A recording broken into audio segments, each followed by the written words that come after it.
বন্ধুরা, তোমরা সবাই কেমন আছো? আশা করি সবাই অনেক ভালো আছো, আর আমিও অনেক ভালো আছি। তো বন্ধুরা, আজকে ব্লগটা কিন্তু একদমই সকালবেলা থেকে করিনি। তো দুপুরে একদম ভাত রান্নার থেকে ব্লগটা স্টার্ট করলাম। তো বন্ধুরা, তোমাদের সবাইকে আমার নতুন একটা ভিডিওতে অনেক অনেক স্বাগত জানাচ্ছি। তো আশা করি তোমাদের ভিডিওটা অনেক ভালো লাগবে। তো বন্ধুরা, আজকে কিন্তু পুরো সংসারটা একাই আমি সামলাবো। তার কারণ হচ্ছে মা বাবা কিন্তু বাড়িতে নেই, গেছে কিন্তু মাসিমণিদের বাড়িতে। তাই জন্য আমি কিন্তু একাই সব সামলাবো। মা কিন্তু পুরো সংসারের দায়িত্ব আজকে আমাকে একা হাতে সামলাতে বলেছে। তার কারণ আমাদের বাড়িতে আমার শ্বশুরমশাই, শাশুড়িমা আর আমি ছাড়া আর কেউ নেই। তো বর্তমান আমরা বাড়িতে আছি 3 জনা। তো তোমাদের দাদা ভাই আর ভাই দুজনে তো বিদেশে আছে কাজ করতে। তার কারণে আমি কিন্তু আজকে একাই, বাড়িতে আমি একাই থাকবো আজকে সারা রাত। তো বন্ধুরা দেখো, এখানে কিন্তু আমি তুলে নিয়ে এসেছি গিমা। তো গিমাগুলোকে ভাজবো। আজকে কিন্তু আমি একাই খাবো, তার কারণে একাই বাড়িতে আছি, বুঝতেই পারছো। এই দেখো কত সুন্দর নরম নরম গিমাগুলোকে তুলে নিয়েছি। আর সত্যি বলতে আমার না গিমা খেতে খুবই ভালো লাগে। তোমাদের কাদের কাদের ভালো লাগে অবশ্যই কমেন্ট করে জানিও। তো বন্ধুরা, আমি কিন্তু আজকে একা খাবো। গ্যাসে রান্না করলে করা যেত, কিন্তু তার কারণ কেন করিনি, যে আমাদের গরু আছে। তোমাদেরকে সবাইকে জানিয়েছি আগে ব্লগেও, আর আজকেও বললাম। তো গরু আছে আমাদের বাড়িতে, তো তার কারণে কিন্তু কুঁড়া হাঁড়িটা সিদ্ধ হবে। তো ওদের খাবারও তো করতে হবে, তাই না? ওদেরও তো খিদা লাগে, তাই না? ওরা হয়তো মুখ ফুটে বলতে পারে না, আর আমরা মুখ ফুটে বলি। ওরা না বলতে পারলেও ওদের মুখের ভাষা আমাদেরকে বুঝে নিতে হয়। তো দেখতেই পাচ্ছ বন্ধুরা, এখানে কিন্তু আমি পেঁয়াজগুলোকে কুচি কুচি করে কেটে নিচ্ছি। আর এদিকে দেখো, তোমাদের সঙ্গে কথা বলতে বলতে ভাতটাও হয়ে এসছে। জাস্ট আর একটুখানি হলে হয়ে যাবে। আর তোমাদের মনে প্রশ্ন হয়তো জাগতে পারে, একাই খাবে, এত বড় হাঁড়ি কেন, ভাতের হাঁড়ি কেন? তো আমি তো একাই না, তাই না? তো আমার বাড়িতে আছে মুরগি, অনেক মুরগি আছে। তোমাদের সাথে শেয়ার করেছি। তো তাদেরকেও আমি কিন্তু ভাত খেতে দেই, ভাত আরও অনেক কিছু খেতে দেই। তোমাদেরকে কিন্তু আগে আমি অনেকবার শেয়ার করেছি, মুরগিগুলোকে কি কি খেতে দেই। তারপরে বন্ধুরা, ওই যে দেখতেই পাচ্ছ, আমি কিন্তু উনানটাকে বুলিয়ে নিলাম একটু। তার কারণ হচ্ছে আমি কিন্তু তরকারিটা যে রান্না করবো ওটার কি বলবো, সবাই বলে যে ভাতের হাঁড়ি হলে নাকি উনানটা এঁঠো হয়ে যায়।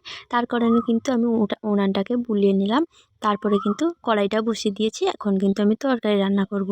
তো চলো, তোমরা ব্লগটা দেখতে থাকো, কী কী রান্না করি তোমাদের সাথে সবটাই শেয়ার করব।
তো বন্ধুরা, এই যে দেখতেই পেলে তোমরা, চুনো মাছগুলোকে ভালো করে ভেজে উঠিয়ে রাখলাম।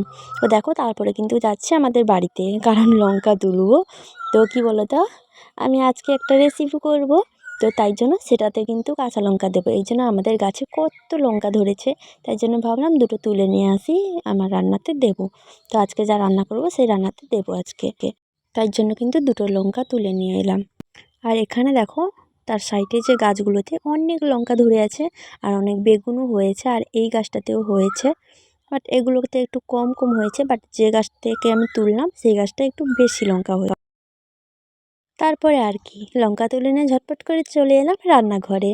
এই যে দেখো, রান্না করছি। আমি করব কিন্তু চুনো মাছের ঝাল দেওয়া। তো কেমন ঝাল দেওয়া করি তোমরা কিন্তু দেখতে থাকো।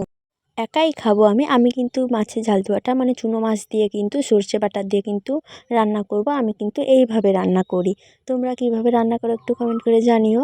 তো বন্ধুরা, একটা কথা তোমাদেরকে বলার ছিল যে বন্ধুরা, তোমরা আমার ভিডিও দেখছো কিন্তু কেউ সাবস্ক্রাইব করছো না, করছো বাট খুবই কম, মানে 10 জনের ভিতরে 2 জন হয়তো করছো, আর কিন্তু বাকিটা করছো না। প্লিজ তাদের কাছে আমি মানে হাত জোর করে চাইবো আমার চ্যানেলটাকে সাবস্ক্রাইব করে পাশে থেকো। আর তোমাদের এই সাবস্ক্রাইব, একটা কমেন্ট বা একটা লাইক আমাদেরকে ভিডিও করার জন্য অনেক অনেক উৎসাহ জাগায়, আর আমরা কিন্তু অনেক সাপোর্ট পাই। তো তোমাদের থেকে তো আমরা মানে সাপোর্টটা পাবো, তাই না? আশেপাশে মানুষরা যাই বলুক না কেন, সেসব কথায় না কান দিলেও তোমরা তো আমাদের পাশে আছো, তাই না? শুধু আমার পাশে না, যারা যারা ভিডিও করে সবার পাশে থেকো, এই আশাটা তোমাদের কাছে আমি করব, আর এইটুকুনি আশা তোমাদের কাছে করিও।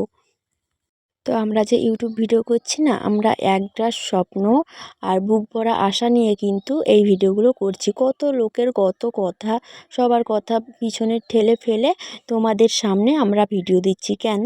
তোমাদের সাপোর্ট আছেই বলে, এই জন্য।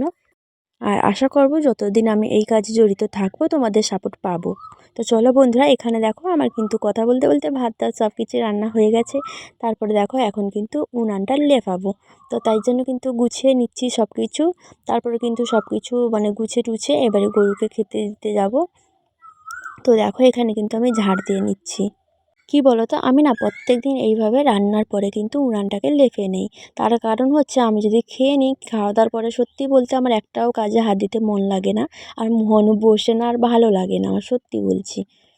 তো তাই জন্য রান্নাবান্নার মানে খাওয়া দাওয়ার আগে, সরি রান্নাবান্নার আগে বললাম, খাওয়া দাওয়ার আগে যত কাজ থাকে আমি কিন্তু করে নিই।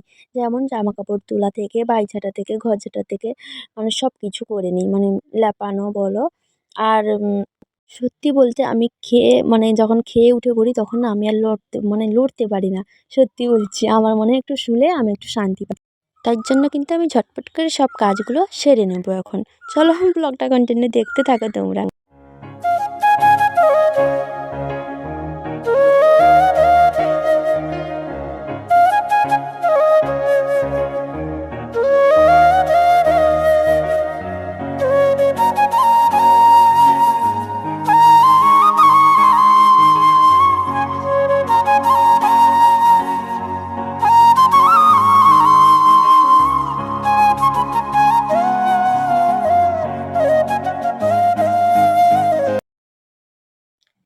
তো বন্ধুরা, এখন কিন্তু রান্নাবান্না কমপ্লিট করে এলাম, মানে সব গুছিয়ে টুছিয়ে।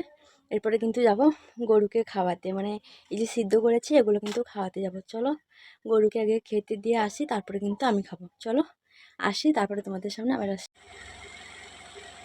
তো বন্ধুরা, এই যে দেখতে পাচ্ছ, এই মাত্র কিন্তু সব কাজ বাজ কমপ্লিট করে এলাম, এখনও কিন্তু খাইনি, এখনও বাজে খাই 8টা। তো মানে তো এখনও কিন্তু খাওয়া হয়নি। আর সত্যি বলতে আজকে না দেরি করে মানে খেয়েছিলাম সকালে, তো তাই জন্য এখনও খিদে পাইনি, তাই জন্য খাইনি। ভাবলাম যে একটু ঘামটা জুড়িয়ে নিই, তারপরে খাওয়া দাওয়া করবো। তো দেখো এখন কিন্তু আমি চান করেছি দুপুরবেলা, কারণ মানে গরুকে খেতে দিয়েছিলাম, তাই জন্য কিন্তু গোটা শাড়িটাই প্রায় একটু হয়ে গেছে, তাই জন্য কিন্তু চান করে নিয়েছি। আবার এই শাড়িটা পরলাম, সেই শাড়ি মানে যেটা পরেছিলাম সেটা কিন্তু চান টান করে দিয়ে মেরে দিয়ে এসেছি। চলো এখন আমি খাই, আর তোমাদের সবার খাওয়া হয়ে গেছে কিনা একটু কমেন্ট করে জানিও। তো চলো আমার সাথে থাকো আর ব্লগটা কন্টিনিউ দেখতে থাকো, আশা করি তোমাদের অনেক ভালো লাগবে আর কি। তারপরে দেখো এই যে খেতে বসে গেলাম। এখানে করেছি বড়ি ভাজা, তারপরে সকালের আলু ভাজা ছিল, মানে জলখাবারে তৈরি করেছিলাম। তারপরে হয়েছে গিমা আলু ভাজা, তারপরে হয়েছে মাছের ঝাল দেওয়া, চুনো মাছের ঝাল দেওয়া। আর আজকের রান্নাটা খুব সুন্দর হয়েছিল। আমি রান্না করেছি বলে প্রশংসা করছি তেমনটা না, সত্যি আজকে রান্নাটা খুব হয়েছিল। তারপরে দেখো বন্ধুরা, আমি কোথায় যাচ্ছি এখন? আমি যাচ্ছি আম পাড়তে। আমাদের গাছে না আম হয়েছে। এক্ষুনি কিন্তু আমি আমাদের গরুকে মানে আমি ভাত খাওয়া দাওয়ার পরে থালা টালা মেজে রেখে দিয়ে আমি ভাবলাম একটু গরুকে খড় দিয়ে আসি। যখন যাই আম গাছের মানে দিকে লক্ষ্য পড়লো, তো তাই জন্য ভাবলাম একটা আম পেড়ে খাই। এই দুপুরবেলা না আম খেতে খুবই ভালো লাগে। তোমাদের দাদাভাই থাকলে তো কোনো ব্যাপারই ছিল না, তো নেই, বাট একাই খাচ্ছি। তো আমাদের কাছে না প্রত্যেক বছর আম অনেক হয়, এবছর না খুবই কম হয়েছিল। তাই জন্য দেখো এই যে দেখছিলাম কোনটা পারলে হবে, কারণ শাশুড়ি মা বলে গেছেন আম পেড়ে খেতে না, কারণ আমার খুব অ্যাসিডিটির সমস্যা আছে। তাই জন্য কিন্তু আমি উপর থেকে একটা ছোট্ট আম পারলাম। তো এই আমটা কিন্তু মা মনে হয় দেখেনি, এটা না পাতার ভিতরে ছোট্ট একটা আম ছিল, ছোট না অনেকটাই বড়। তোমাদের সাথে শেয়ার করব আমটা, তোমরা একটু দেখো। এই যে দেখতেই পাচ্ছ কত বড় আম, দেখতে পাচ্ছ দুপুরে কিন্তু ভাত খাওয়া দাওয়ার পরে এই যে দেখতেই পাচ্ছ একটা কত বড় আম নিয়ে এসেছি খাবো বলে। কি বলতো, আমি যখন সে পাশে যাই, মানে আমাদের গরু আছে তো, যখন খড় দিতে যাই তখন দেখলাম যে আম গাছের দিকে লক্ষ্য পড়ে গেল, তাই একটু মন হলো আম খাই। তার জন্য কিন্তু এই দুপুরবেলা আম খেতে কিন্তু খুবই ভালো লাগে। আর তোমাদের দাদাভাই তো বাড়িতে থাকলে আম তো গাছে একদমই থাকতো না, মানে ও আম খেতে প্রচণ্ড ভালোবাসে। আর এবছর কিন্তু আম খুবই কম হয়েছে। প্রত্যেক বছর কিন্তু আমাদের গাছে অনেক আম হয়, সেগুলো কিন্তু বিক্রি করা হয়। আর এবছর কিন্তু একদমই হয়নি, মানে সব কটা গাছ কিন্তু মানে গাছে পারলে 10-12টা এইভাবেই হবে। তো দেখো, যাই হোক না কেন, তারপরে দেখো এখানে কিন্তু আমি আম খাচ্ছি। আর তোমাদের দাদাভাই বাড়িতে থাকলে এই যে 10-12টা আম আছে সেটাও পাওয়া যেত না, সব শেষ হয়ে যেত। তো বন্ধুরা, এই যে দেখতেই পাচ্ছ, তোমাদেরকে বলেছিলাম আমাদের কিন্তু আজকে বেলকনির মাপ দিয়ে গেল, মানে এটা কিন্তু গর্ত করা হবে, তাই জন্য এই যে এই সামনে পাশটা আমাদের বেলকনি হবে। আগে থেকে কিন্তু করা হয়নি, তাই জন্য কিন্তু এখন করা হবে, তাই জন্য কিন্তু বেলকনির মাপ দিয়ে গেল। তো তারপরে দেখো এখন কিন্তু সন্ধে হয়ে গেছে, মা বাবা তো বাড়িতে নেই, তোমাদেরকে আগে বলেছি। তো তার জন্য কিন্তু আমার দাদার ছেলে আর মেয়ে এসছে, তাই জন্য এখানে কিন্তু একটু মুড়ি মাখা করে দিলাম ওদেরকে, তারপরে ময়দা নিয়ে এসেছি। আর এখানে দেখো আমি কিন্তু আলু কাটছি, তার কারণ হচ্ছে লুচি করব। আজকে কিন্তু ভাত খেতে ইচ্ছে নেই, তাই জন্য ভাবলাম ওরা যখন আসছে একবারে লুচি করে ফেলি। তো চলো বন্ধুরা, ব্লগটা কন্টিনিউ দেখতে থাকো।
তো বন্ধুরা, এই যে দেখতে পাচ্ছ এখন কিন্তু আমি ময়দা মেখে নিয়েছি, তারপরে মানে কি বলে ওগুলোকে, লেচিগুলো কেটে বড় বড় করে কিন্তু লেচিগুলো কেটেছি, ওগুলো কেটে কিন্তু এখন কিন্তু কয়টা বেলে নিয়েছি, তারপরে কিন্তু দাদার ছেলে বেলে দিচ্ছে। আর আমি কিন্তু এখানে বসে গেছি উনান ধরাতে। তারপরে এই যে দেখো এখানে কিন্তু উনান ধরানো হয়ে গেছে, এখানে দেখো লুচিগুলো ভাজবো। তো বন্ধুরা, এই যে দেখতে পাচ্ছ এখন কিন্তু লুচিগুলো মানে ভেজে নেব। তারপরে দেখো এখানে কিন্তু কারেন্ট চলে গেছিলো বলে কিন্তু টর্চ মুখে নিয়ে মানে তরকারিগুলো করছিলাম। তারপরে দেখো সবাই কিন্তু খেতে বসে গেছি, এখন কিন্তু ঘুমোবো আমরা সবাই। তো তাই জন্য কিন্তু সবাই খেয়ে নিচ্ছি ঝটপট করে, এখন 9:30 বেজে গেছে। তো চলো বন্ধুরা, আজকে ব্লগটা এই পর্যন্ত, দেখা হচ্ছে নেক্সট কোনো ব্লগে। সবাই ভালো থেকো, সুস্থ থেকো, গুড নাইট সবাই।